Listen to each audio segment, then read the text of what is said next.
¿Qué tal amigos? ¿Cómo les va? Soy el doctor Jorge Alonso de la República Argentina, soy médico especializado en fitomedicina y hoy les voy a hablar en este importante congreso relacionado con medicinas complementarias, con medicina integrativa, con oncología. Les voy a hablar del tema del dolor. ¿Cómo podemos hacer un abordaje del tema dolor en sus distintas facetas relacionados con problemas articulares, con dolores musculares, con dolores oncológicos, las distintas plantas con sus evidencias en función de poder mitigar este síntoma que es realmente tan molesto y que ha generado infinidad de consultas en los consultorios médicos? En principio tenemos que definir el dolor como una sensación que es objetiva y subjetiva y está relacionado justamente con situaciones vinculadas en muchos casos a noxas, a traumatismos o a procesos de degeneración, como puede ser de degeneración articular o procesos relacionados también con oncología. Siempre que hablamos de dolor, también paralelo hablamos de inflamación.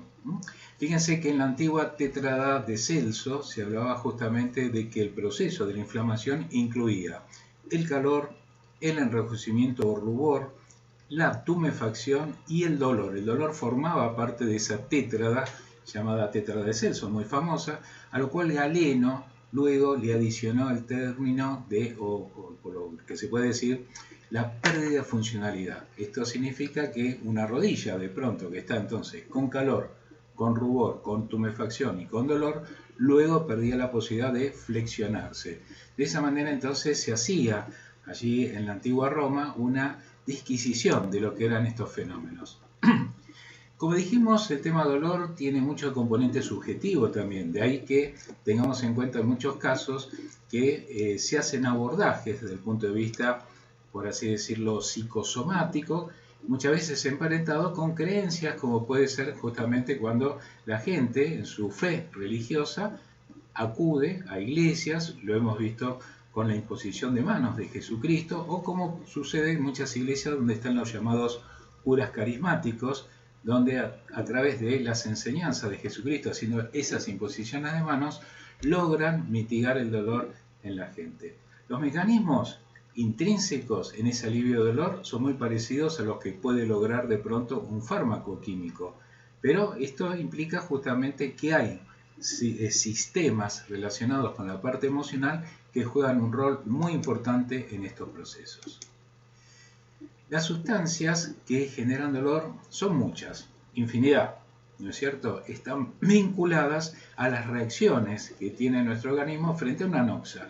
Vamos a suponer que uno tiene un traumatismo, un golpe repentino. Inmediatamente van a salir mediadores químicos que son los llamados mediadores iniciáticos del dolor, que son mediadores que acuden a la zona de conflicto.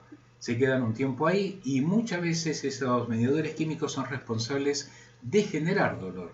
Uno dice, ¿por qué mi organismo, que es sabio, va a generar mediadores para generarme dolor? Porque el dolor es un aviso que tenemos, es un aviso que nos está diciendo, mira, acá está pasando algo, hay que solucionarlo. De esa manera uno dice, bueno, si me dio un golpe, yo ya estoy sintiendo dolor. Pero fíjense que hay situaciones como puede ser de pronto un diabético. ¿Cuántos pies diabéticos no anuncian el dolor y la persona luego tiene una gravísima amputación por gangrena, etcétera? Así que es muy importante entonces los avisos que da el organismo frente a las condiciones de dolor. Entonces tenemos mediadores iniciales. El potasio, que ni bien se rompe una estructura de un tejido, inmediatamente sale por la pérdida de la función de la bomba sodio-potasio. Tenemos la serotonina, la bradiquinina, la histamina, el ATP, los hidrogeniones. Todos esos entonces son los mediadores iniciales, son los curiosos que acuden frente a un accidente de tránsito a ver qué pasa. Y lo que generan muchas veces es la manifestación latente de que algo está ocurriendo. En base a ellos va a haber también edema, va a haber justamente tumefacción y lógicamente el dolor, como se hablaba en la famosa Tétrada de Celso. Pero luego también existen situaciones donde el dolor se hace crónico, el dolor está permanente, como sucede en los procesos articulares, o sucede muchas veces en procesos oncológicos que llevan una larga data también, donde hay manifestaciones dolorosas importantes. Es ahí donde entran a jugar otros mediadores, que son los prostaglandinas, leucotrienos, también la sustancia P, lo que es el péptido relacionado con el gen de la calcitonina. Todos ellos entonces de alguna u otra manera son inductores en mayor o menor potencia de la generación de dolor. En algunos procesos, como puede ser una artritis reumatoidea, intervienen otros factores, por ejemplo la interleuquina 1 o interleuquina 1 beta, el factor de necrosis tumoral alfa. Todos ellos también están relacionados a lo que es la posibilidad de no solamente participar en la génesis de dolor, sino instalarlo y además generar sustancias que son degradativas, como ser por ejemplo la posibilidad de que una interleuquina 1 pueda generar colagenasas, pueda generar metaloproteasas, que son todas enzimas destructivas. Por eso en muchas ocasiones hay artritis reumatoidea y procesos de artrosis donde la cuestión no se puede volver al inicio. Cuando hay degeneración hay destrucción y de esa manera entonces la posibilidad de regeneración de un proceso articular suele ser mucho más lenta y mucho más eficaz en el largo plazo. Los métodos de investigación por los cuales de pronto yo puedo decir tal planta es útil para el dolor. Bien, tengamos en cuenta entonces que esa planta la tengo que someter a investigaciones. Las investigaciones pueden ser de tipo antiinflamatoria y de tipo analgésica.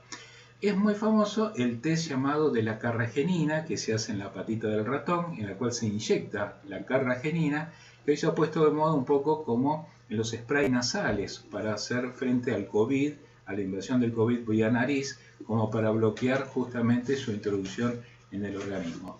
Pero esta carragenina, de alguna manera, inyectada en la pata de un ratón, genera un edema, genera una inflamación, y es ahí entonces donde uno ensaya luego el extracto a ver si hubo un buen resultado. De esa manera se dice que si el extracto tal inhibe el edema generado por carragenina en el ratón, es una sustancia o una planta o una candidata a ser de pronto considerada por un registro como droga vegetal antiinflamatoria.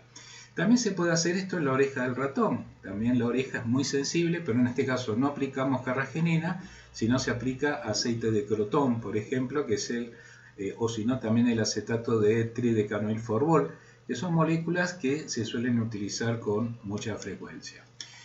Lo que vemos en el ratón es que la primera reacción que él tiene es lamerse la herida, lamerse en la zona donde fue inyectada de pronto o la formalina o la carragenina, y de esa manera entonces también podemos notar la cantidad de veces que se lame la herida en función del extracto que estamos ensayando.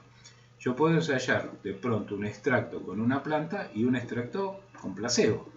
Entonces, si la planta da resultado, el ratón deja de lamerse tan seguido. Es como que ya el extracto le empieza a hacer efecto. En cambio, si estamos con el placebo, lo más probable es que el ratón siga lamiéndose la herida. Y lógicamente se hace la visualización. Al cabo de varios minutos se mide la zona a ver si el grupo que recibió el extracto vegetal tiene ya más desinflamada la patita, y el grupo placebo veremos si logra, por así decirlo, que haya una diferencia significativa. La propiedad analgésica también se puede ver a través de distintos test. Uno de ellos es el test de las contorsiones que se hacen en los ratones y se hace a través de la introducción vía intraperitoneal con ácido acético o con benzoquinona. Estas sustancias, una vez que se ingresan por vía intraperitoneal, generan en el roedor contracciones como violentas, bastante fuertes. El roedor empieza como a retorcerse del dolor y luego se aplica el extracto vegetal. Si el extracto logra disminuir esas contracciones dolorosas del ratón, estaríamos en presencia entonces de una molécula o sustancia o principios activos analgésicos en esa especie. El otro test es el test del latigazo o el test de agua caliente, tomando la cola del ratón, entonces se la sumerge en agua caliente y se mide cuánto tiempo resiste eso. El ratón que a lo mejor recibe previamente un extracto vegetal puede resistir más. O hacemos al revés, se sumerge y luego se le da el extracto. Entonces uno puede ver en qué tiempo luego esa cola empieza a desinflamarse. Eso se hace entonces, como se dice, test de la cola en una zona, por así decirlo, un recipiente caliente, o llamado también el test de los latigazos, que en realidad no es que se agarre un látigo, sino que se pega con un palito sobre la cola del ratón, que es muy sensible para él, y de esa manera entonces también se determina la posibilidad de verificar la eficacia de un extracto analgésico de origen vegetal.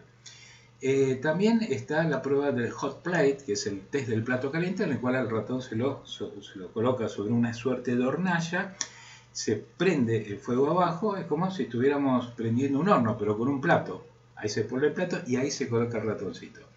El ratoncito, en la medida que se va calentando el plato, empieza a saltar. Lógicamente porque le queman las patitas. De esa manera entonces el ratón que recibió el extracto vegetal va a saltar menos tiempo, por así decirlo, que aquel que tiene placebo, por así decirlo. El test de la naloxona nos va a permitir saber, como es un antagonista opiáceo, nos va a permitir saber si la actividad analgésica es de origen narcótica o no. Todo esto que estoy explicando acá se hace, en principio, se han hecho para probar sustancias químicas, no es algo específico para productos naturales. Pero bueno, como toda esta batería se hizo para ensayar mejor la indometacina, el diclofenac, el ibuprofeno, etc., luego se trasladó también a los extractos vegetales. Otras pruebas que pueden ser interesantes es la prueba antioxidante, porque siempre lo antioxidante está ligado a los procesos inflamatorios, a los procesos degradativos y a los procesos tumorales. Y la otra prueba es la inhibición del complemento. Hay una cascada del complemento en el cual si un extracto vegetal logra inhibir la cascada del complemento, estaríamos en presencia de moléculas candidatas, por ejemplo, para el dolor en artritis reumatoidea. De modo tal entonces que estas pruebas que son in vitro, capacidad antioxidante e inhibición de pruebas del complemento, pueden ser útiles también para el abordaje integral del dolor.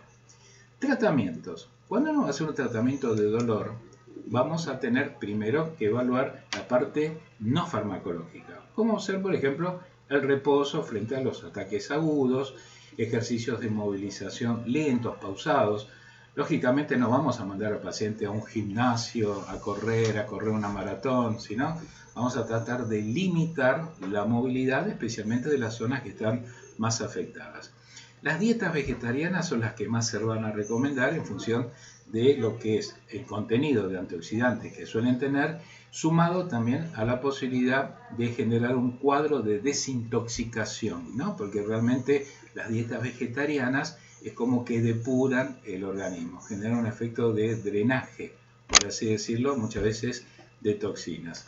Dentro de las dietas es recomendable siempre las semillas de lino, los aceites omega, que generalmente los omega 3 suelen ser de tipo también antiinflamatorio, es decir, tienen una función de tipo antiinflamatorio, lo cual suma cuando hacemos una dieta bien equilibrada. Los baños termales indudablemente siguen siendo de primera línea, o sea que los seguimos recomendando, a pesar de que hay médicos que por ahí les suena como antiguo recetar un baño termal y realmente es excelente, especialmente en los procesos de dolor crónico. Hay zonas de dolor donde mejoran con el frío y otras por ahí mejoran con el calor. Muchas veces los traumatismos rápidos que se generaron inmediatamente, por ejemplo cuando vemos en partidos de fútbol, reaccionan bien con el frío. En cambio los de procesos crónicos, una artrosis que lleva mucho tiempo, va a responder mejor al calor. La correcta hidratación, que haya líquido en el organismo, también va a contribuir a que se produzca líquido sinovial para que las articulaciones estén mucho más flexibles.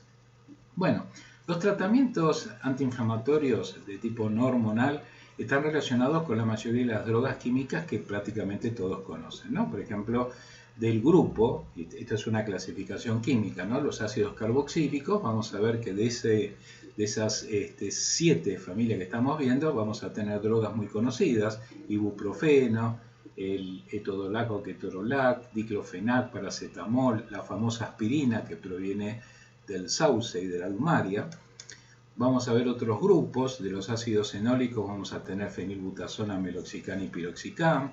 de los no acídicos, la nimesulida, la nabumetona, y también tenemos el famoso grupo de los inhibidores de la ciclooxigenasa, los famosos COX-CYPs, especialmente los inhibidores de la ciclooxigenasa 2, que son los que de alguna manera no repercutirían tanto a nivel de estómago.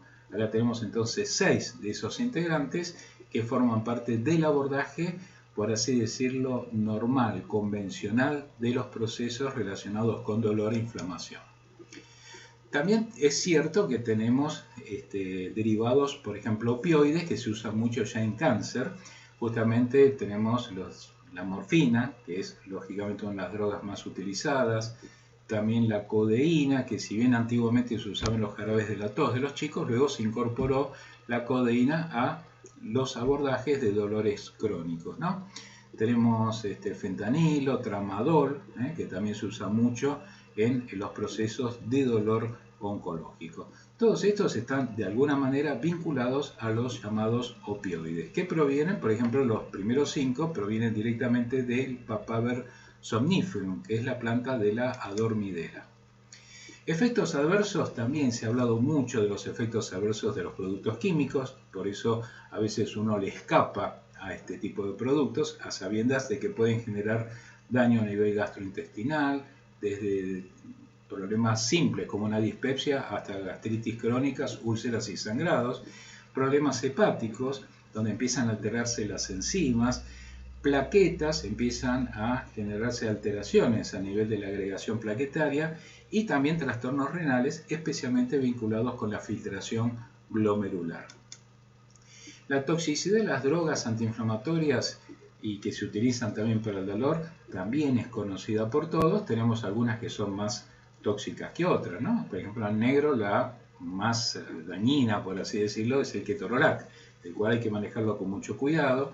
Muchas veces se da en intervenciones quirúrgicas o posquirúrgicas, odontológicas, se da 2 o 3 días, no más que eso, sabiendo que puede generar, por ejemplo, una perforación intestinal. Luego tenemos el piroxicam, el diclofenac, el naproxeno, el ibuprofeno. El ibuprofeno dentro de ese grupo es el que tendría un poquito menos de actividad, por así decirlo, de efecto adverso. Pero más abajo de todo tenemos los inhibidores de la ciclooxigenasa 2.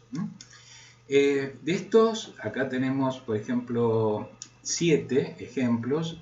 Uno ya fue retirado, el Rofecoxib, generó, fíjense, ahí tienen una tapa del Sunday Times, generó 2.000 muertes en Inglaterra solamente, vinculados a este tipo de producto, por eso fue retirado, porque si bien reduce lo que se llaman prostaglandinas proinflamatorias, también reducía prostaglandinas que defienden la parte cardíaca, por ejemplo. De ahí esa depresión generaba en muchos casos hasta infartos. El Valdecoxib también fue retirado, Lumeracoxib está cuestionado, de manera tal entonces que estos que se presentaban como los más seguros terminan generando también ciertas dudas. Siempre decimos lean los prospectos, por favor, porque esta es capital a la hora de tomar un medicamento. Claro que muchos dirán, si el paciente lee el prospecto no toma nada, es cierto también. Por eso además es la letra tan chiquita como que confunde, ¿no?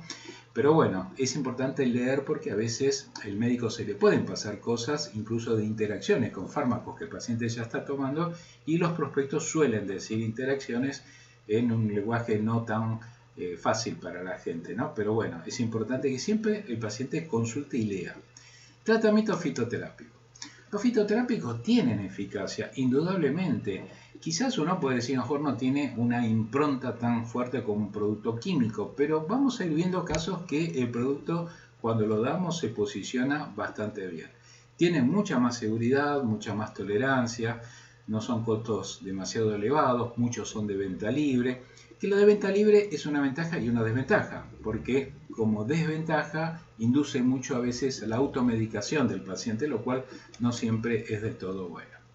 Dentro de los grupos químicos fitoterápicos para manejar inflamación y dolor, tenemos los grupos de los esteroles, por ejemplo el beta-cistosterol, tenemos los heterócidos, que es un gran grupo donde hay flavonoides, iridoides, antocianidinas, los fenólicos salicílicos, que provienen, por ejemplo, del sauce de la ulmaria, que los vimos en los grupos químicos, pero en los grupos químicos se derivó hacia un producto químico como la aspirina. En cambio, de ese mismo grupo podemos obtener el producto puro sin el agregado del acetilo que generó justamente el ácido acetilsalicílico, y ahí es donde tenemos puramente la droga derivado del sauce y de la ulmaria, es decir, lo que es utilizar la corteza de sauce, por ejemplo, en los problemas de dolor. Otros tenemos curcuminoides, cannabinoides, enzimas proteolíticas, aceites esenciales, muchos de ellos se utilizan de manera tópica. Un producto muy utilizado es el arpagofito, conocido como garra del diablo. Esta es una planta que crece en la zona de África, especialmente en la zona que bordea el desierto de Kalahari. Se usaba mucho a nivel de las distintas etnias. Lo que tiene el arpagofito son iridoides, lo que se usa es la parte subterránea, que es la raíz. Está estipulado la cantidad de dosis que hay que administrar, pero bueno, la actividad, atención, es muy similar en los modelos que se ha ensayado, por ejemplo, a la fenilbutazona y a los corticoides, o sea que el extracto de arpagofito suele ser bastante eficaz. Están las dosis recomendadas por la ESCOP, que es la cooperativa de las instituciones de fitoterapia en toda Europa. Se puede hacer en fórmulas magistrales o productos que ya se venden en los mercados. El arpagofito tiene un mecanismo de acción bastante importante y múltiple. Inhibe la expresión de la ciclooxigenasa 2, al igual que las otras drogas químicas que hacían ese mismo efecto.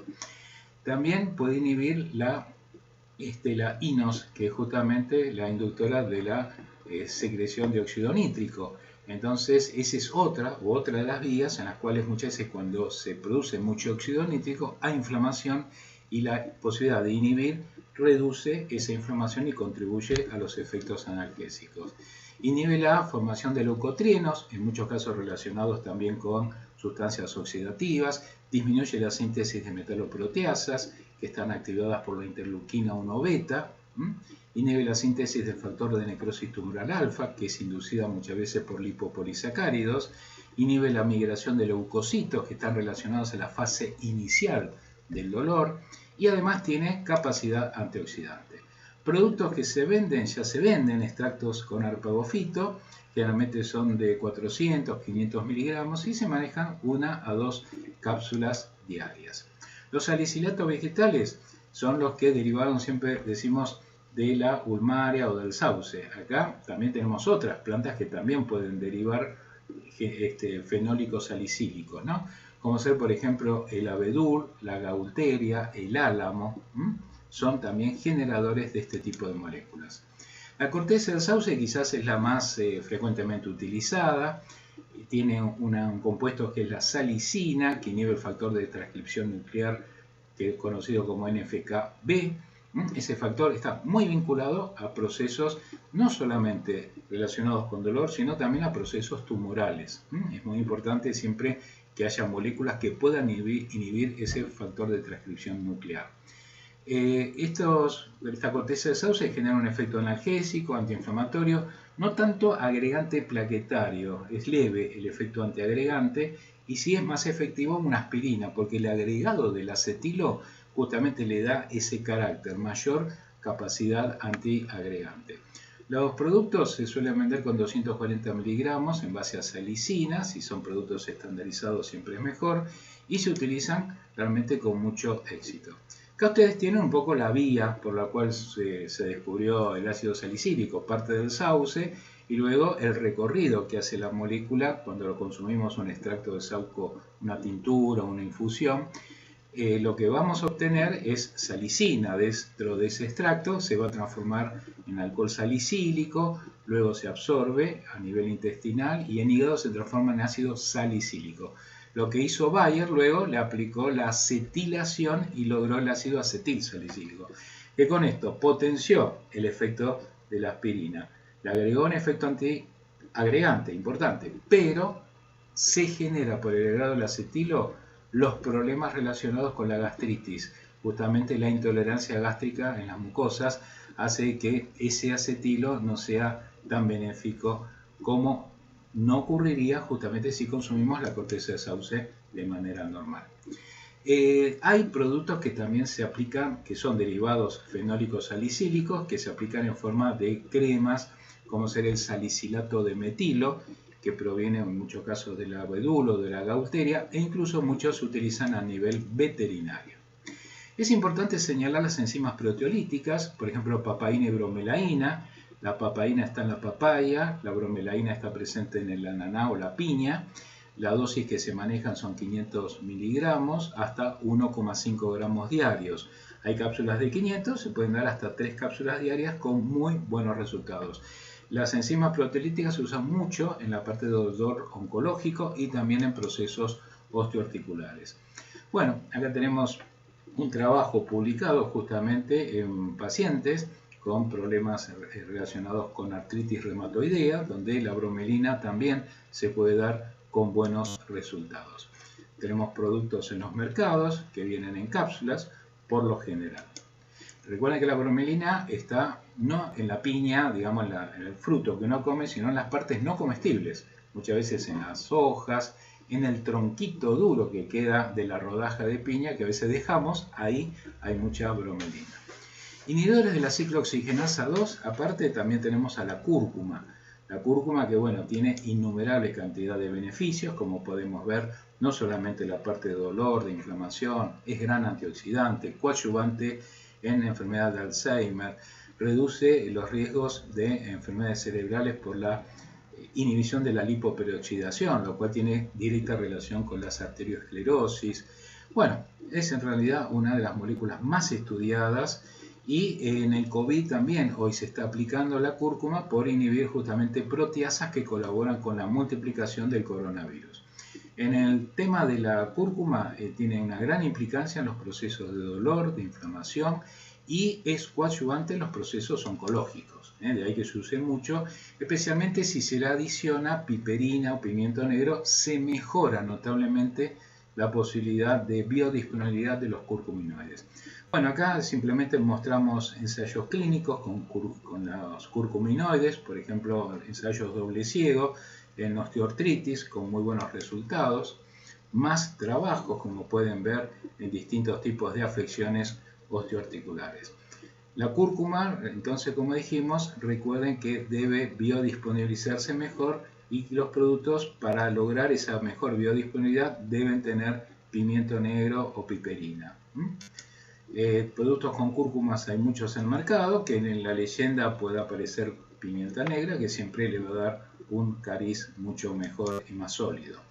Otra planta antiinflamatoria interesante es la ortiga, que tiene, por lo que ustedes ven aquí, un 50% de actividad de un diclofenac. Así que cuando uno quiere reducir el diclofenac, porque puede ser tóxico, ya 150 miligramos diarios puede ser tóxico para un paciente, se logra sacar a la mitad con 75 miligramos, mantenerlo, pero agregando, por ejemplo, tintura o extracto de ortiga. De esa manera entonces logramos reducir la toxicidad que pueden tener los productos como el diclofenac. Productos con ortiga se venden en forma de suplementos, en cápsulas, también en tintura. Se pueden tomar 1 o 2 cápsulas de 400 o 500 miligramos cada una, hasta 3 veces al día, o las gotas 40 a 50 gotas, 2 a 3 veces al día. La uña de gato, una planta muy conocida en el Perú, se utiliza la corteza, que es rica en alcaloides. También las uñas que ustedes ven ahí en la foto también tienen alcaloides que están relacionados con los efectos terapéuticos. La uña de gato generalmente fue muy reconocida a través del uso endomedicinal de los ayanincas. Generalmente se ha utilizado mucho en las artritis, en los procesos de dolor. Lo que tiene como identidad son los alcaloides oxindólicos pentacíclicos, que suelen ser también marcadores para este tipo de droga vegetal. Es antioxidante, inmunomodulador, antiinflamatorio. Bueno, tiene infinidad justamente de acciones a nivel incluso de la inmunidad propiamente dicha, porque estimula la fagocitosis, estimula la proliferación de linfocitos. Por eso la uña de gato, al igual que la cúrcuma, se usa mucho en los casos de cáncer. La dosis que se suele utilizar son 600 miligramos a 1 gramo diario. Tiene un mecanismo íntimo de acción, si vamos más a fondo, inhibe el factor de necrosis tumoral alfa, inhibe prostaglandina E2 vinculada con procesos proinflamatorios, inhibe radicales libres, inhibe la expresión de genes que están relacionados con la aparición de dolor. Simplemente acá tenemos ensayos clínicos relacionados con la uña de gato, con muy buenos resultados, por ejemplo, en pacientes con osteoartritis, artritis reumatoidea. Tenemos más trabajos acá con uña de gato, la Uncaria tomentosa y la Uncaria guianensis, que es una, por así decirlo, un familiar, una variedad de Uncaria también en procesos articulares. Acá más ensayos también en reumatología, especialmente en la Asociación Peruana de Reumatología. Y lo que falta muchas veces son ensayos en dolor oncológico, porque muchas veces cuesta meter los productos naturales en protocolos de ensayos clínicos de reumatología. Productos con uña de gato hay varios, ahí tienen algunos, se dan en gotas, en cápsulas, es muy popular prácticamente en todo el mundo. Insaponificables de palta y soja o aguacate y soja, se usa mucho en los procesos osteoarticulares con degeneración de los cartílagos. Se utilizan generalmente de las semillas tanto del aguacate o palta y de la soya. Se han hecho ensayos clínicos. Acá tenemos, por ejemplo, un ensayo en pacientes con osteoartrosis de rodilla, donde ha sido realmente muy eficaz. Inhibe la interleuquina 1 beta, que esa interleuquina está muy relacionada con la producción de colagenasas, metaloproteasas, prostaglandinas proinflamatorias, todas que terminan degradando el cartílago. Y por otro lado, estimula factores que también contribuyen, por ejemplo, el factor de crecimiento transformante que empieza a remodelar la parte articular desgastada. Es decir, no puedo decir que esto detenga un proceso de artrosis, pero sí lo mejora, y lo que vemos muchas veces luego de 3 o 6 meses de tratamiento, que vuelve la luz articular. A veces cuando se pierde la luz en una artrosis de rodilla, es como que con el tiempo hay una separación y el juego de movimiento, de flexión de la rodilla comienza a aparecer. Bueno, los ensayos clínicos se hicieron, por ejemplo, en Buenos Aires, se han hecho ensayos, como pueden observar del 100%, el 83,33% manifestó realmente mejorías significativas. Cuando se ponderó cómo era esa mejoría, fue muy buena, casi el 50%, excelente, casi un 30%, bueno, casi un 25%, así que realmente el producto ha sido y es muy, pero muy bueno. Es muy sencillo de tomar porque es una cápsula diaria. A los 3 meses se hace generalmente un descanso. Hay que trabajar con cápsulas que ya vienen de 300 miligramos en total, que generalmente facilita esa toma. Generalmente se da con las comidas para tener una mejor tolerancia. Bueno, el rizoma de jengibre también suele ser bastante bueno en lo que es manifestaciones dolorosas. Si bien el jengibre lo tenemos como digestivo, pero también es muy útil en estas circunstancias. Varios trabajos también mencionan al jengibre en la parte inmunomoduladora. Esto es importante porque, por ejemplo, puede tener un efecto inmunosupresor en determinadas condiciones donde se quiere que haya una inmunosupresión, como puede ser, por ejemplo, una artritis reumatoidea o cualquier enfermedad autoinmune. Es antioxidante también, por eso se puede dar perfectamente sin ningún inconveniente. Tenemos Arnica montana, que es una planta también muy conocida en Europa. Esta Arnica montana, generalmente es importante señalar que se suele dar en forma de crema por vía externa. Si bien hay Arnica montana en globulitos homeopáticos, es la única forma de consumo oral de árnica es en forma homeopática, porque tiene dos principios activos, helenina y helenanina, que pueden ser un poco tóxicos. Por eso siempre las formas de administración de árnica son por vía tópica. Recuerden entonces que son las formas de presentación que tienen muy buenos resultados, sobre todo en procesos dolorosos, traumáticos, en procesos de artrosis, en zonas focalizadas de dolor oncológico, etc. Aceites esenciales que pueden ser útiles, el aceite esencial de enebro. Hay empresas a veces que se dedican a comercializar por vendedoras, ¿no? Como sucede en las empresas piramidales, que se dice vulgarmente, pero bueno, estos aceites esenciales, en el caso del enebro, suele ser bastante efectivo y se utiliza por vía tópica. Otros productos que pueden ser de interés es el colágeno tipo 2, que generalmente se utiliza con buenos resultados, el metilsulfonilmetano, el MSM, también con buenos resultados, sobre todo en procesos artrósicos. Hay un producto relativamente nuevo que es una enzima conocida como serrapeptasa, que es producida justamente por la Serratia, que es una bacteria. Y esta serrapeptasa generalmente es bastante útil en procesos dolorosos, especialmente articulares. Por último, ya vamos cerrando, el CBD, que es el cannabidiol, se usa mucho en dolor, es muy importante justamente manejar ahora los aceites de cannabis, que generalmente están estandarizados en CBD. Si tenemos, por ejemplo, un frasquito de 30 mililitros con CBD de 1000 miligramos, y lo que indica son 2 miligramos, que es lo que tiene cada gota, vamos a la tablita de ahí arriba y nos fijamos, por ejemplo, si el dolor es muy severo, en un paciente gordito nos va a pedir aproximadamente 45 miligramos. Entonces tenemos que calcular la cantidad de gotas que tengo que dar. Si son 45 miligramos y yo tengo 2 miligramos por gota, quiere decir que tengo que dar básicamente 22 o 23 gotitas. Para que tengan una idea de cómo se utiliza. Y la vitamina D también, que está muy de moda, sobre todo en el tema del COVID, pero también se suele utilizar, por ejemplo, reduciendo dolor en las artritis reumatoideas. Tiene realmente un efecto bueno sobre la proliferación de linfocitos y sobre la producción de citoquinas. Se utiliza en dosis de 1000 a 5000 unidades diarias. Esto es muy útil, sobre todo el paciente con osteopenia y osteoporosis que tenga problemas articulares, suele ser muy útil. Bueno, y cerrando ya, flora colónica, es importante que la flora que tenemos en nuestro intestino juega un rol muy importante en los procesos de modulación, justamente en las enfermedades autoinmunes como puede ser una artritis reumatoidea. Así que es importante incorporar de manera natural, puede ser el kéfir o si no en productos que ya vienen tanto en formas líquidas como en cápsulas. Bueno, por último me queda únicamente agradecer la invitación a este importantísimo congreso. Espero que por problemas de tiempo a veces no podemos explayarnos mucho más. Pudimos dar una apretada síntesis de las drogas vegetales que más se utilizan en dolor.